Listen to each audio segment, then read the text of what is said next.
mga ka-site, meron tayo ngayon project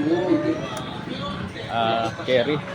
Mag-install tayo ng Nipro 3. So dito natin nilagay, ayan, yan yung switch na pwede sa stock at pwede rin sa Night 3. So ito yung Night 3, ayan yung gamit natin. So stay tuned po sa output natin mamaya. Mga ka-site, natapos na natin. Ito na yung output natin.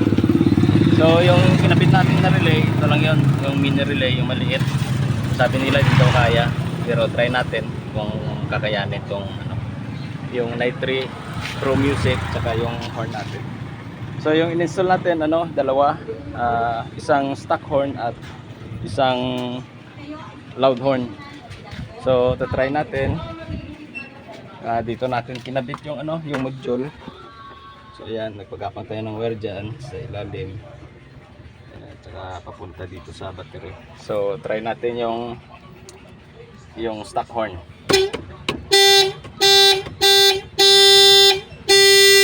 So try natin yung Nipro. Naglagay tayo ng switch dyan.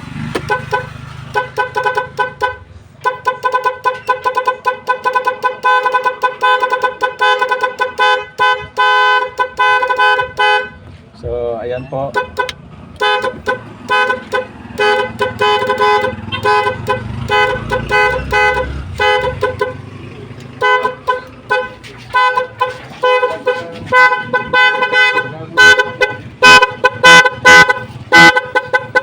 So ayan po mga ka-site, salamat sa panonood. God bless po at po tayo sa biyahe.